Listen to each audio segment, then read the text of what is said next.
దేవుడు మనల్ని ప్రేమించిన మంచి దినాన్ని బట్టి మొదటిగా దేవునికి వందనాలు చెల్లించిన మంచిగా ప్రార్థనతో మనం ప్రారంభించుకున్నాం. ప్రేమగల మా తండ్రి, కృతజ్ఞతలు నాయసా, నీకు వందనాలు. మనం ప్రేమించి మీరు ఇచ్చిన దినాన్ని బట్టి మీకు వందనాలు చెల్లించుకున్నాం. ఈ దినమంతా మీరు సహాయం చేశారు.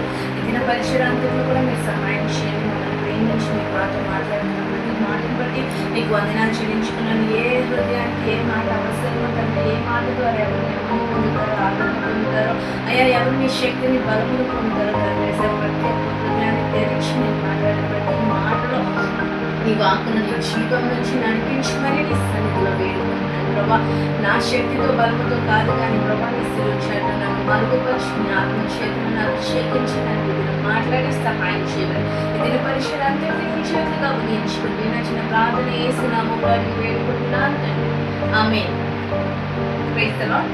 క్రీస్తు ప్రభువారు ఈ దినం అంతా ఏం మాట్లాడుకుంటున్నారు అంటే, దానియేలు గ్రంథం 11వ అధ్యాయం 32వ వచనం కనుక మనం చూసినట్లయితే దేవుడు ఇక్కడ ఒక మాట మనతో మాట్లాడుతున్నాడు.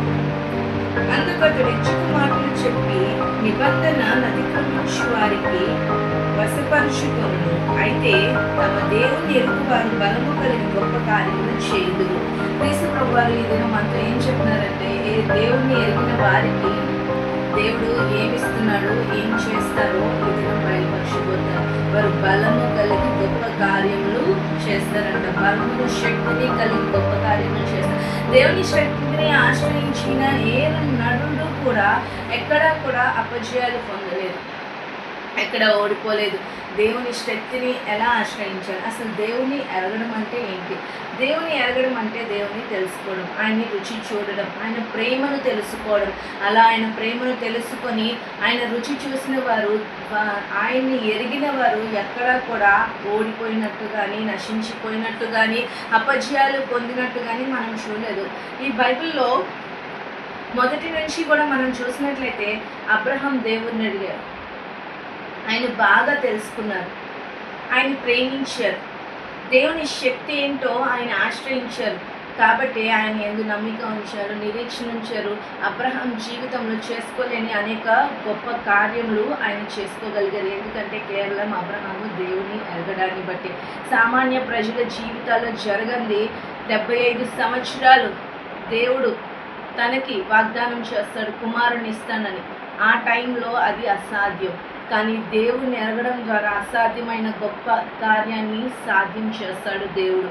అలాగే తన భార్య చాలా బలహీనరాలు ఆ వయస్సులో, కానీ అబ్రహాముకి అన్ని సంవత్సరాల్లో కూడా బిడ్డను బహుమానంగా దేవుడు అనుగ్రహించాడు. దేవుణ్ణి ఎరగడం ద్వారానే ఆయన జీవితంలో గొప్ప కార్యాన్ని అబ్రహాము చేశాడు. అలాగే దావీదు విషయంలో మనం చూసినట్లయితే దావీదు దేవుణ్ణి ఎరిగాడు, దేవుణ్ణి తెలుసుకున్నాడు. అబ్రహాముకి దేవుడు ఒక మాట చెప్తాడు, నువ్వు నా స్నేహితుడు అని. స్నేహితులు అంటే హృదయం ఎరిగిన వారు, దేవుని మనసును గ్రహించి నడుచుకునేవారు. అబ్రహాము అట్టి రీతిగా దేవుణ్ణి ఎరిగారు కాబట్టి దేవుని శక్తితో గొప్ప కార్యాలు వారి జీవితంలో చూశారు. అలాగే దావీదు కూడా అంతే, దేవుని ఎరిగినవాడు, దేవుని తెలుసుకున్నవాడు. దావీదు చిన్నవాడైనప్పటికీ కూడా గొలియాతును చూసి అందరూ భయపడుతుంటే దావీదు మాత్రం, నేను నా దేవుని పేరట యుద్ధం చేస్తున్నాను, సైన్యములకు అధిపతియగు యెహోవా పేరట నేను యుద్ధమునకు బయలుదేరి వస్తున్నాను, యుద్ధం నాది కాదు యెహోవాదే అన్నప్పుడు దేవుని శక్తిని అతను ఆశ్రయించిన వాడిగా ఉంటున్నాడు. దావీదు ఎలా ఎరిగాడంటే ఆయన హృదయాన్ని ఎరిగాడు. దావీదుకి దేవుడు ఒక పేరు ఇచ్చాడు, హృదయానుసారుడని. ఆయన శక్తిని ఎరిగి ఆయన శక్తిని ఆశ్రయించినప్పుడు తను గొప్ప కార్యములు చూశాడు, చేశాడు. అలాగే దేవుడు చెప్తున్నాడు, మన జీవితంలో కూడా ఎవరైతే దేవుని శక్తిని ఆశ్రయిస్తారో, దేవుని ఎరుగుతారో పూర్తిగా, ఆయన శక్తి ఏంటి, ఆయన మహత్యం ఏంటి, ఆయన ప్రభావం ఏంటి, ఆయన ఎలాంటి వాడు, ఎలాంటి మనస్సు కలిగిన వాడు అని ఎవరైతే ఎరుగుతారో వారు వారి జీవితంలో గొప్ప కార్యములు చూస్తారు, చేస్తారు కూడా. దేవుడు అదే చెప్తున్నాడు. యెహెజ్కేలు గ్రంథంలో రాయబడి ఉంటుంది, యెహెజ్కేలు అనే ప్రవక్త ఏం చేస్తాడంటే, అది నిర్జీవమైన లోయ, ఒక ఎముకల లోయ, కానీ యెహెజ్కేలు ప్రవక్త దేవుని శక్తి ద్వారా ఏం చేస్తాడంటే దేవుడు చెప్తాడు, జీవం రమ్మని నువ్వు ప్రవచించమంటే అలానే ప్రవచిస్తాడు. అప్పుడు ఎండిన ఎముకల లోయలో ఒక జీవాన్ని దేవుడు ఇస్తాడు. ఆ ఎముకలన్నీ కూడా ఒక్కొక్కటిగా చేర్చబడి ఒక సైన్యంగా మార్చబడతాయి. దేవుడు చెప్తున్నాడు, ఈ దినం కూడా దేవుని ఎరిగి ఆయన శక్తిని ఆశ్రయించిన వారు ఇప్పుడే వరకు నిర్జీవంగా ఉన్నారేమో, దేవుని శక్తిని ఆశ్రయించలేక ఏమి చేసుకోలేక వారి జీవితాల్లో వారు ఉంటున్నప్పటికీ కూడా దేవుణ్ణి ఎరిగినప్పుడు, పూర్తిగా దేవుని తెలుసుకున్నప్పుడు ఆయన శక్తిని వారు ఆశ్రయిస్తారు, వారు తెలుసుకుంటారు, గొప్ప కార్యములు చూస్తారు. ఇక్కడ మళ్ళీ మనం ఒకసారి చదువుదాం 32వ వచనం. తమ దేవుని ఎరుగు వారు బలము కలిగి గొప్ప కార్యములు చేస్తారు. అబ్రహాము బలహీనంగా ఉన్నప్పుడు దేవుణ్ణి ఎరగడం ద్వారా ఆ బలాన్ని దేవుడే అబ్రహాంకి ఇచ్చాడు. దావీదు దేవుణ్ణి ఎరగడం ద్వారా ఆ శక్తిని ఇచ్చి అసాధ్యమైన గొలియాత్ని చంపడానికి దేవుడు సహాయం చేస్తాడు. బలము కలిగి దేవుడు అతనికి తోడై ఉండి అతన్ని నడిపిస్తాడు. ఎండిన ఎముకల లోయలో, నిర్జీవమైన లోయలో జీవాధిపతి జీవమా రమ్మని ప్రవచించినప్పుడు అక్కడ జీవం కలుగుతుంది. అలాగే మన జీవితాల్లో కూడా ఇప్పటి వరకు ఎక్కడైనా దేవుని ఎరుకున్నామేమో, తెలుసుకోకుండా ఉన్నామేమో, తెలుసుకొని కూడా ఆయన శక్తిని పూర్తిగా మనం ఆశ్రయించలేకున్నామేమో. దేవుడు మాట్లాడుతూ వస్తున్నాడు. ఎండిన ఎముకల లోయలో, నిర్జీవమైన లోయలో మన హృదయంలో కూడా ఎండిపోయింటే దేవుడు తిరిగి దాన్ని నీరు కట్టించడానికి ఈ దినం ఇష్టపడుతున్నాడు.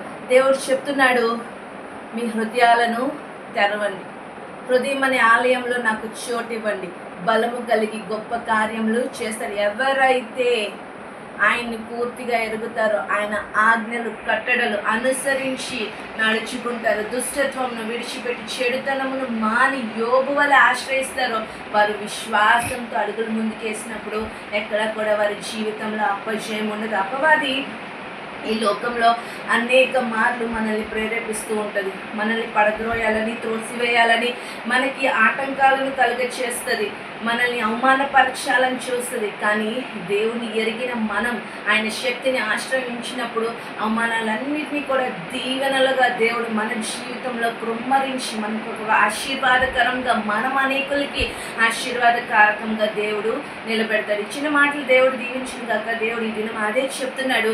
ఎవరైతే దేవుడిని ఎరుగుతారో, ఆశ్రయిస్తారో, పూర్తిగా ఆయన ప్రేమను తెలుసుకుంటారో, ఇతరులకి ఆయన ప్రేమను పంచుతారో, వారి జీవితంలో బలము కలిగి కూడా మనం ప్రార్థనలో ఉండాలి. దేవునితో సంబంధం, సహవాసం కలిగి ఉన్నప్పుడు, మాటి మాటికి దేవునితో సహవాసం కలిగి ప్రార్థించినప్పుడు, విజ్ఞాపన చేసినప్పుడు, అనేకుల కొరకు మనం సహాయకులుగా ఉన్నప్పుడు దేవుడు మన ద్వారా ఆయన శక్తి కలిగిన కార్యాలను ఇతరుల జీవితాల్లో, మన జీవితాల్లో చేసి ఒక ఆశీర్వాదకరంగా మనల్ని ఉంచాలని దేవుడు ఇష్టపడినాడు. ఒక యోసేపు కూడా అంతే, దేవుడిని ఎరిగాడు కాబట్టి చెడుతనమును విసర్జించి పారిపోయాడు, దేవునికి పూర్తిగా లోపడ్డాడు. అడుగడుగున ఎన్నో అడ్డంకులు తన జీవితంలో వచ్చినప్పుడు, ఎన్నో అవమానాలు తన జీవితంలో వచ్చినప్పుడు, దేవుని ఎరిగి ఉన్న బిడ్డ కాబట్టే దేవుడు అవమానాలన్నింటినీ కూడా కృమ్మరించి తన జీవితంలో ఒక ఆశీర్వాదకరంగా మార్చాడు. ఈ దినం మన జీవితాలను కూడా దేవుడు అలానే చేయడానికి ఇష్టపడుతున్నాడు. చిన్న మాటలు దేవుడు దీవించి ఆశీర్వదించిన కాక ప్రార్థన చేసుకుందాం. ప్రేమగల మా తండ్రి, కృప కలిగిన యేసయ్యా, పరిశుద్ధమైన పాదాలకు మీకు వందనాలు చెల్లించుకున్నాను తండ్రి. యేసయ్యా, నేను ఎరిగిన ప్రజలు బలము కలిగి గొప్ప కార్యాలు చేస్తారని చెప్పావయ్యా. అబ్రహాము ఎలా అయితే తండ్రి బలహీనుడిగా ఉన్నప్పుడు నేను ఎరిగి ఉండి బలము కలిగి తండ్రి యేసయ్యా అసాధ్యమైన కార్యంని విశ్వాసం ద్వారా తన జీవితంలో సాధ్యంగా మార్చావో, మా జీవితాల్లో అలాగే మీరు చేయమని సన్నిధిలో బ్రతిమలాడుకుంటున్నాను తండ్రి యేసయ్యా. దావీదు జీవితంలో ఎలా అయితే నాయన గొప్ప కార్యాలు చేసావో నాయన, అసాధ్యమైన దాన్ని సాధ్యంగా చేసి ప్రభా గొప్ప విజయాన్ని దయచేసావో, తనకే కాదు తండ్రి యావత్ ప్రజలందరికీ కూడా ఒక తండ్రి యేసయ్యా నాయన గొప్ప ఆశీర్వాదకరంగా ఉండడానికి సహాయం చేశారు. యోసేపు నేను ఎరిగినప్పుడు ఎన్నో అడ్డంకులు, ఆటంకములు, అవమానములు తన జీవితంలో వచ్చినప్పుడు అవన్నిటిని కుమ్మరించి ఆశీర్వాదంగా తన జీవితంలో ఎలా అయితే తండ్రి పెట్టి నువ్వు నడిపించావో ప్రభా, మా జీవితాలను కూడా అలా చేయమని సన్నిధిలో వేడుకున్నాం. మేము నీ జీవమైన లోయలో ఉంటున్నామేమో, నిన్ను తెలుసుకొని పూర్తిగా నీ శక్తిని ఆశ్రయించలేకుండా ఉంటున్నామేమో తండ్రి. అందుకే మేము బలము కలిగి గొప్ప కార్యాలు చేయలేకపోతున్నామేమో తండ్రి. దయచేసి మమ్మల్ని క్షమించి నీ బలముతో, నీ శక్తితో, నీ ఆత్మతో మమ్మల్ని అభిషేకంతో నింపమని సన్నిధిలో వేడుకున్నాను ప్రభా. అయ్యా, ఎల్లప్పుడు నీతో సంబంధ సహవాసాలు కలిగి ప్రార్థన, విజ్ఞాపనలు, యాచనలతో ప్రభా ఏసైనా నిన్ను మహిమ పరిచయ బిడ్డలుగా మేము ఒక ఆశీర్వాదకరంగా ఉండేలాగా సహాయం చేయమని, ఇంతవరకు మీరు మాతో ఉండి నడిపించిన విధానంను బట్టి నీకు కృతజ్ఞత స్థుతులు చెల్లించుకుని, శక్తి గొప్పదయా, నీ ఆత్మ గొప్పదయా, నీ బలము గొప్పదయా. నువ్వు మాతో ఉంటే చాలు ప్రభు, నువ్వేమైనా చేయగలం తండ్రి. యుద్ధం మాది కాదయా, మా జీవితాల్లో యుద్ధం నీదై ఉంటుంది దేవా. నీకు స్తోత్రములు, కృతజ్ఞతలు చెల్లించుకుంటూ నచ్చిన ప్రార్థన యేసు నామములో అడిగి వేడుకుంటున్నాను తండ్రి. ఆమేన్. Praise the lord.